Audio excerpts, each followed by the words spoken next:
ಇದು ವಿಶೇಷ ಕಾರ್ಯಕ್ರಮ. ಬಸವಣ್ಣ ಇದ್ದದ್ದು ಎಷ್ಟು ವರ್ಷ? ಬ್ರಿಟನ್ನ ಲಂಡನ್ನಲ್ಲಿ ಅನಾವರಣಗೊಂಡಂತಹ ಬಸವೇಶ್ವರ ಮೂರ್ತಿ ಸುತ್ತ ಈಗ ವಿವಾದ ಹುಟ್ಟುಕೊಂಡಿದೆ. ನವೆಂಬರ್ 14ರಂದು ಲಂಡನ್ನಲ್ಲಿ ಪ್ರಧಾನಿ ನರೇಂದ್ರ ಮೋದಿ ಈ ಒಂದು ಪುತ್ಥಳಿಯನ್ನ ಅನಾವರಣಗೊಳಿಸಿದ್ರು. ವಿಶ್ವದ ಗಮನ ಸೆಳೆದಿತ್ತು ಈ ಪುತ್ಥಳಿ ಅನಾವರಣ ಕಾರ್ಯಕ್ರಮ. ಥೇಮ್ಸ್ ನದಿ ತೀರದಲ್ಲಿ ಬಸವಣ್ಣನವರ ಪುತ್ಥಳಿಯನ್ನ ಅನಾವರಣಗೊಳಿಸಲಾಗಿತ್ತು. ಆದ್ರೆ ಈಗ ಆ ಪುತ್ಥಳಿ ಸುತ್ತ ಗೊಂದಲ ಎದ್ದಿದೆ. ಕ್ರಾಂತಿಯೋಗಿ ಬಸವಣ್ಣ ಇದ್ದದ್ದು ಎಷ್ಟು ವರ್ಷ ಅನ್ನೋ ವಿಚಾರದಲ್ಲೇ ಈಗ ಗೊಂದಲ ಸೃಷ್ಟಿಯಾಗಿದೆ. ಒಂದ್ ಕಡೆ ಇನ್ನೊಂದು ಕಡೆಯ ಉಲ್ಲೇಖ ಬಹಳಷ್ಟು ವ್ಯತ್ಯಾಸವಿದೆ. ಬಸವಣ್ಣ ಇದ್ದದ್ದು ಎಷ್ಟು ವರ್ಷ ಅನ್ನುವಂತಹ ಪ್ರಶ್ನೆಯನ್ನ ನಮ್ಮ ಮುಂದೆ ಈಗ ಹುಟ್ಟುಹಾಕಿದೆ. ಲಂಡನ್ನಲ್ಲಿರುವ ಪುತ್ಥಳಿಯಲ್ಲಿ ಬಸವಣ್ಣನ ಕಾಲಾವಧಿ ಕ್ರಿಸ್ತಶಕ 1134ರಿಂದ ಕ್ರಿಸ್ತಶಕ 1168.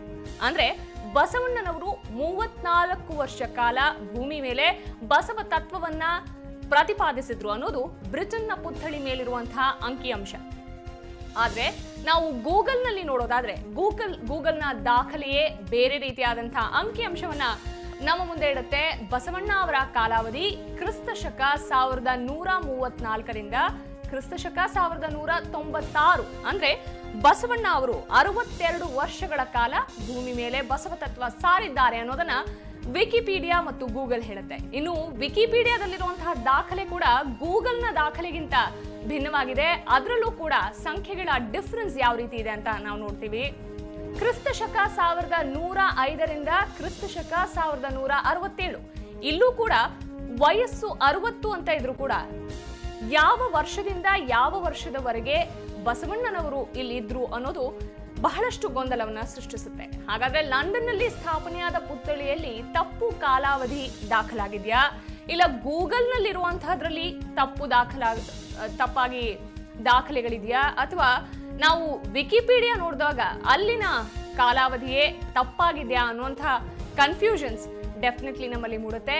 ಇಂಥ ಅಚಾತುರ್ಯ ಅಂತಾರಾಷ್ಟ್ರೀಯ ಮಟ್ಟದಲ್ಲಿ ಭಾರತಕ್ಕಾಗುವ ಅವಮಾನ ಅಲ್ವಾ ಅನ್ನೋದು ನಮ್ಮ ಪ್ರಶ್ನೆ.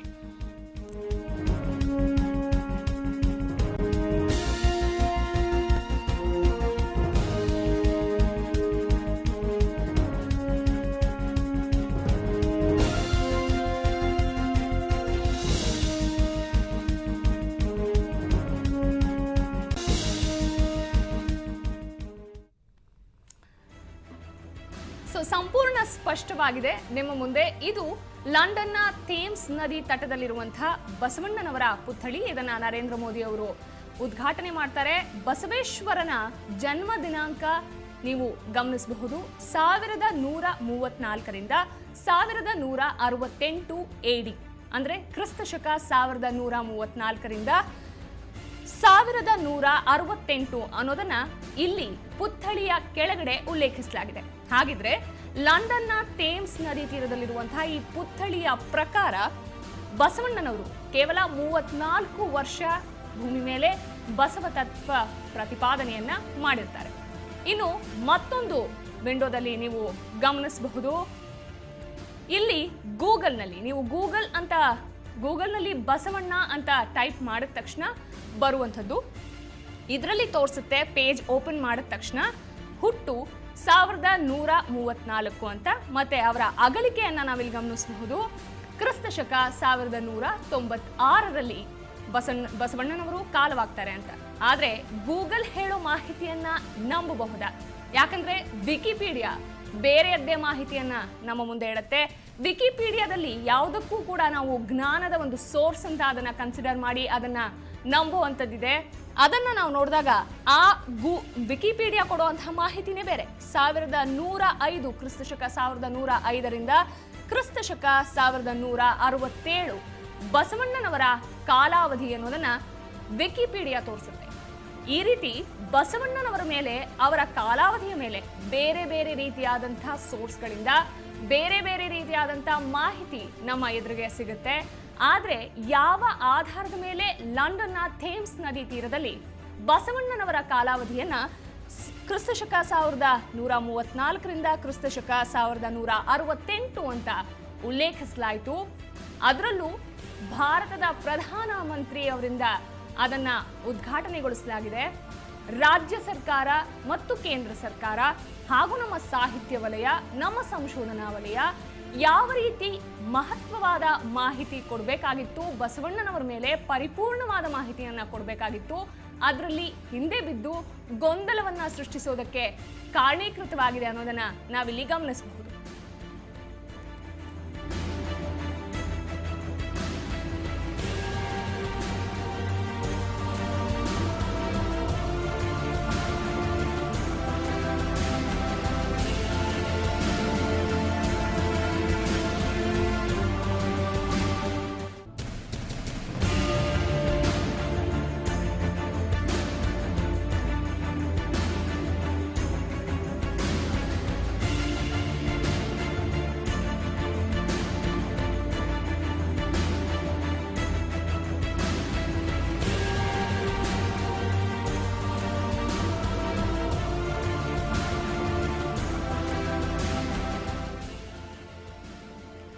ಮೇಲ್ನೋಟಕ್ಕೆ ಇದು ನಮಗೆ ಕಾಣಸಿಗುವಂಥದ್ದು ಇದು ಬರೀ ಬಸವಣ್ಣನವರ ಕಾಲಾವಧಿಯ ಒಂದು ಗೊಂದಲ ಅಂತ. ಆದರೆ ಇದು ಅಷ್ಟೇ ಸೀಮಿತವಾಗಿಲ್ಲ. ಇದು ಕರ್ನಾಟಕದ ಪರಂಪರೆ, ಅದರಲ್ಲೂ ಅಂತಾರಾಷ್ಟ್ರೀಯ ಮಟ್ಟದಲ್ಲಿ ಭಾರತೀಯ ಪರಂಪರೆ, ಭಾರತೀಯ ಇತಿಹಾಸವನ್ನ ಯಾವ ರೀತಿ ಆಧಾರವಿಲ್ಲದೆ ನಾವು ನೋಂದಾಯಿಸ್ತಿದ್ದೀವಿ ಅನ್ನೋದನ್ನ ಇಲ್ಲಿ ನಾವು ಗಮನಿಸಬೇಕಾಗತ್ತೆ. ಯಾಕಂದ್ರೆ ಒಂದೊಂದು ರೀತಿಯಾದಂತಹ ಸೋರ್ಸಸ್ನಲ್ಲೂ ಒಂದೊಂದು ರೀತಿಯಾದಂತಹ ಬೇರೆ ಬೇರೆ ರೀತಿಯಾದಂತಹ ಅಂಕಿ ಸಂಖ್ಯೆಗಳು ಇಲ್ಲಿ ನಮಗೆ ಲಭಿಸ್ತಾ ಹೋಗುತ್ತವೆ. ಕ್ಲಿಯರ್ ಆಗಿ ನಾವು ನಿಮಗೆ ತೋರಿಸ್ತಾ ಇದ್ದೀವಿ. ಲಂಡನ್ನ ಥೇಮ್ಸ್ ನದಿ ತೀರದಲ್ಲಿ ಈಗಷ್ಟೇ ಉದ್ಘಾಟನೆಗೊಂಡಂತಹ ಒಂದು ಪುತ್ಥಳಿ, ಆ ಬಸವಣ್ಣ ಅವರ ಪುತ್ಥಳಿಯ ಕೆಳಗಡೆ ಉಲ್ಲೇಖವಾಗಿರುವಂತಹ ಸಂಖ್ಯೆ ಇದು. ಕ್ರಿಸ್ತಶಕ 1134ರಿಂದ ಕ್ರಿಸ್ತಶಕ 1168 ಬಸವಣ್ಣನವರ ಕಾಲಾವಧಿ ಅಂತ ಇಲ್ಲಿ ಹೇಳಲಾಗಿದೆ. ಇದನ್ನ ನೋಡುತ್ತಾ ಇದ್ರೆ ಇದರ ಪ್ರಕಾರ ಬಸವಣ್ಣನವರು ಕೇವಲ 34 ವರ್ಷ ನಮ್ಮೆಲ್ಲರ ನಡುವೆ ಇದ್ದು ಹೋದ್ರು ಅನ್ನೋದು ಇಲ್ಲಿ ಸ್ಪಷ್ಟವಾಗುತ್ತೆ. ಆದ್ರೆ ನಾವು ಗೂಗಲ್ ಮತ್ತು ವಿಕಿಪೀಡಿಯಾದಲ್ಲೂ ಇದನ್ನ ಗಮನಿಸಬಹುದು. ಅಲ್ಲೂ ಕೂಡ ನಿಖರವಾದಂತ ಯಾವುದೇ ರೀತಿಯ ಸ್ಪಷ್ಟ ಅಂಕಿ ಸಂಖ್ಯೆಗಳಿಲ್ಲ. ಅಲ್ಲೂ ಕೂಡ ಎರಡು ಬೇರೆ ಬೇರೆ ರೀತಿಯಾದಂತಹ ವರ್ಷಗಳನ್ನ ನಮೂದಿಸಲಾಗಿದೆ. ಇದು ಕೂಡ ನಮಗೆ ಹಲವಾರು ಕನ್ಫ್ಯೂಷನ್ಸ್ಗೆ ಎಡೆ ಮಾಡಿಕೊಟ್ಟಿದೆ. ಯಾವುದನ್ನ ನಂಬಬಹುದು? ಕಾಯಕ ಯೋಗಿಯ ವಿಚಾರದಲ್ಲೇ ನಾವು ಇಷ್ಟು ನೆಗ್ಲಿಜೆನ್ಸ್ ತೋರಿಸಿದ್ರೆ ಇನ್ನು ಯಾವ ಮಟ್ಟದಲ್ಲಿ ನಾವು ಸಂಶೋಧನೆಯನ್ನ ಮಾಡಿದ್ದೇವೆ ಅನ್ನುವಂಥ ಪ್ರಶ್ನೆ ನಮ್ಮ ಮುಂದೆ.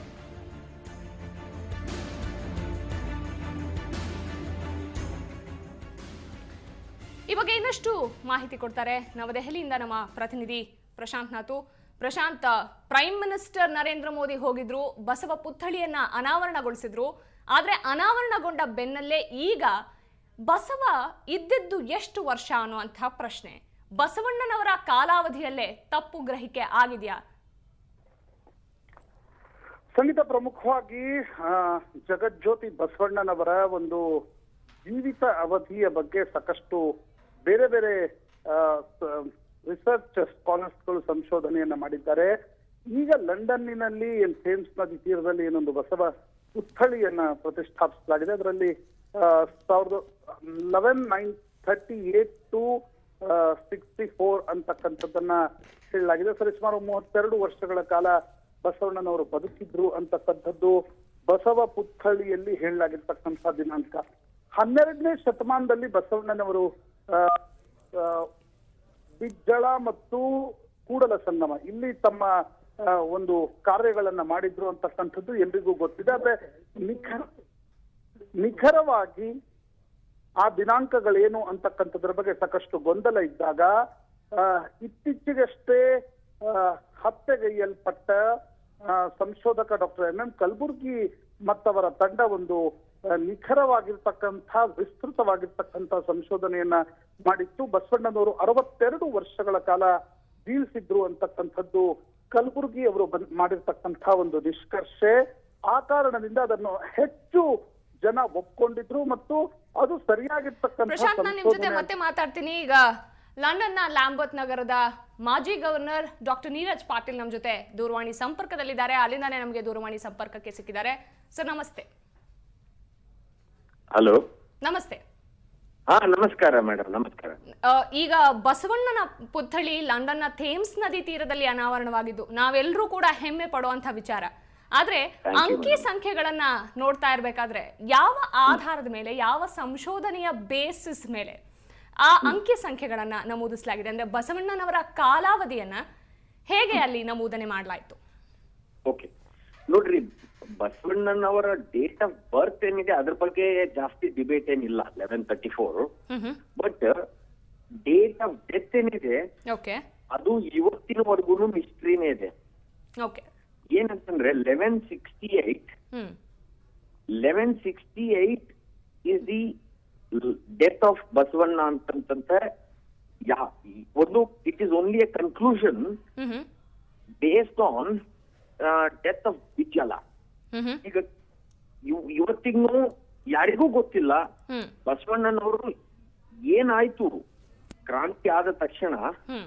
ಬಸವಣ್ಣನವರು ಕೆಲವ್ರು ಏನ್ ಹೇಳ್ತಾರೆ, ಬಸವಣ್ಣನವರು ಕೂಡಲ್ ಸಂಗಮಕ್ಕೆ ಹೋದ್ರು. ಕೆಲವ್ರು ಹೇಳ್ತಾರೆ ಬಸವಣ್ಣ ಅವರು he may have committed suicide.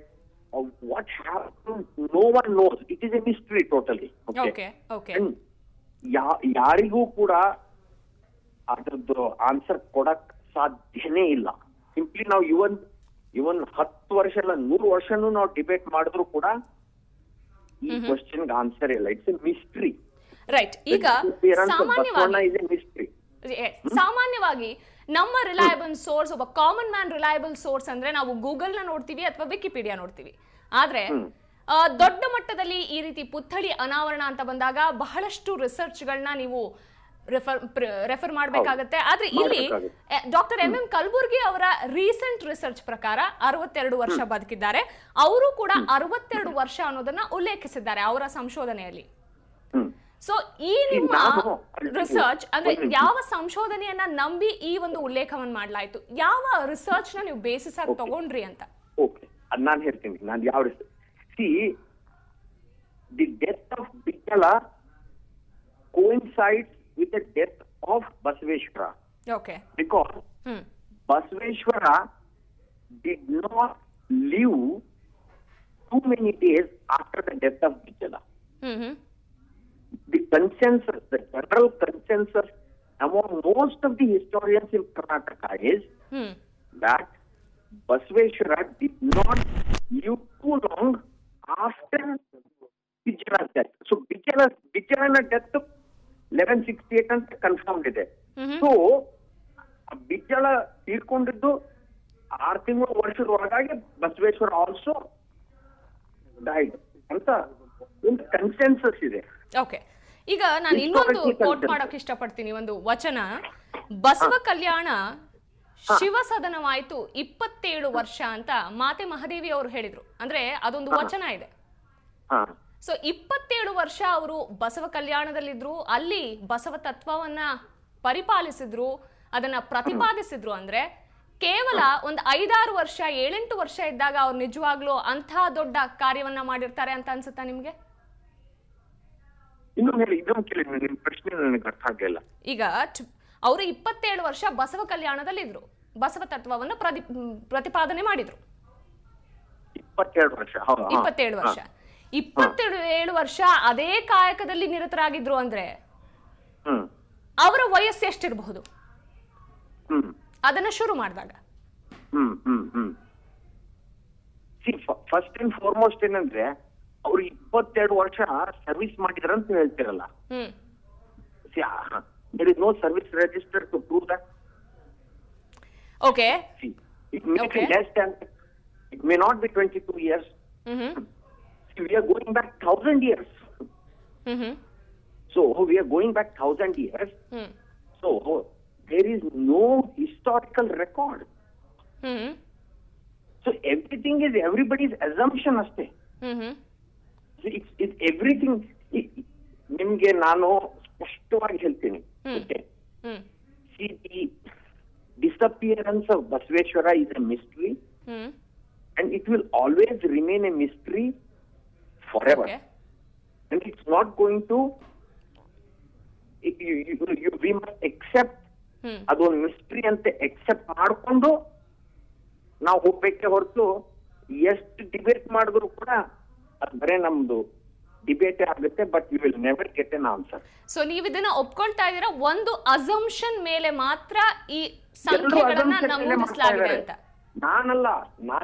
Everybody is going on the basis of assumption. But ಆದ್ರೆ ನಾನು 1168 ಎಂಬುದು ಯಾವ ಬೇಸಿಸ್ ಮೇಲೆ ಹೇಳಿದ್ದೀನಿ ಅಂತಂದ್ರೆ, ಡೆತ್ ಆಫ್ ಬಿಜ್ಜಳನ ಕೊಲೆ ಆಗಿದ್ದು 1168 ಅಲ್ಲಿ. So Basaveshwara did not live too many years after the death of Bijjala. ಇದರ ಬಗ್ಗೆ historical consensus ಇದೆ. If you ask 100 historians, majority of the historians agree that Basaveshwara didn't live too long after Bijjala's death. Okay, that one point ನಾವು consider ಮಾಡ್ತೀವಿ. 68 ಅಂತ ನೀವು ಹೇಳ್ತಾ ಇದ್ದೀರಾ ಅಂತ. ಆದ್ರೆ ಭಾರತದಲ್ಲಿರುವಂತಹ ನಂಬಿಕೆ 62 ವರ್ಷ ಬದುಕಿದ್ರು ನಮ್ಮೆಲ್ಲರ ನಡುವೆ ಅನ್ನೋದು. ಹಾಗಿದ್ರೆ ಅವರ ಜನನ ದಿನಾಂಕದಲ್ಲೇ ಏನಾದ್ರೂ ವ್ಯತ್ಯಾಸ ಇರಬಹುದಾ? ಹಾಗಿದ್ರೆ ಅವರ ಜನನವೇ 1105 ಆಗಿರಬಹುದಾ? See again, 62 years ಏನಿದೆಯಲ್ಲ, ನೀವೇನ್ ಹೇಳ್ತಾರಲ್ಲ, again some people say he didn't live that long. He may have lived only for 35-34 years. ಈಗ ಶಂಕರಾಚಾರ್ಯ ಎಷ್ಟು ವರ್ಷ? 33 ವರ್ಷ ಇದ್ರು ಅಷ್ಟೇ. Swami Vivekananda ಅವರು 33 years. So if you take up all the world's great personalities, Alexander the Great, so great revolutionaries ಏನಿರ್ತಾರೆ, they don't live more than 35 years. The revolution consumes them. Okay. So ಹಾಗಾಗಿ ನನಗೆ ಈಗ ಅವ್ರದ್ದು ಕೆಲವ್ರು ಏನ್ ಹೇಳ್ತಾರೆ, ಇಲ್ಲ ಅವ್ರು ಬಹಳ ವರ್ಷ ಬದುಕಿದ್ರು, ಬಿಜ್ಜಳ ತೀರ್ಕೊಂಡ್ಮೇಲೆ ಕೂಡಲ್ ಸಂಗಮಕ್ಕೆ ಹೋಗಿ ಅಲ್ಲಿ ತಪಸ್ ಮಾಡಿದ್ರು, ಮತ್ತೆ ಅಲ್ಲಿ ಮತ್ತೆ ಇನ್ನೂ ಅನೇಕ ಲೇಖನಗಳು ಬರೆದ್ರು ಅಂತಂಬುದು ಒಂದು ಥಿಯರಿ ಇದೆ. Okay. So that also is again ಒಂದು ಹೈಪೋಥಿಸಿಸ್ ಅಷ್ಟೇ. ಬಟ್ ನಾನ್ ಏನ್ ಹೇಳ್ಬೇಕಂತಂದ್ರೆ, ನಾನು ಯಾವತ್ತೂ ಹೇಳಲ್ಲ, ನಾವು ಹೇಳೋದು hypothesis. It is not, there is no evidence. we have to accept that as a mystery. But ಇನ್ನೊಂದೇನಂದ್ರೆ, ಈಗ ನೀವು ಯಾವುದೇ ಒಂದು ಸ್ಟ್ಯಾಚ್ಯೂ ಮೇಲೆ ಇಲ್ಲಿ ಬ್ರಿಟನ್ ಅಲ್ಲಿ we cannot put a statue without having a date of birth and date of death. Okay. So we have to mention Agreed. the date of birth and date of death. Agreed. And ಅದರಲ್ಲಿ definitely ನಾನು ಕೂಡ ನನಗೆ ಒಂದು more than 2-3 ತಿಂಗಳ ನಾನು ತಲೆ ತುರಿಸ್ಕೋಬೇಕಾಯ್ತದ ಏನ್ ಹಾಕ್ಬೇಕು, date of birth, date of death ಅಂತ. So I have enquired not less than 40-50 people in Karnataka, writers, poets, historians. So general consensus ಏನಿದೆ, the general consensus is 1168 Bijjala died and Basaveshwara died plus or minus 6 months or year in that period. Yes, Dr. Neeraj, we wish and hope ಯಾವುದೇ ರೀತಿಯಾದಂತಹ factual error ಇಲ್ಲಿ ಇಲ್ಲ ಅನ್ನೋದನ್ನ first of all ಮತ್ತೊಮ್ಮೆ ನಾನು ನಿಮ್ಗೆ ಅಭಿನಂದನೆಗಳನ್ನ ಸಲ್ಲಿಸ್ತೀನಿ. ಪುತ್ಥಳಿ ಅನಾವರಣ ನಿಜಕ್ಕೂ ಕರ್ನಾಟಕದ ಹೆಮ್ಮೆ, ಭಾರತದ ಹೆಮ್ಮೆಯನ್ನ ಅಂತಾರಾಷ್ಟ್ರೀಯ ಮಟ್ಟದಲ್ಲಿ ಇನ್ನಷ್ಟು ಹೆಚ್ಚಿಸಿದೆ. ಧನ್ಯವಾದ.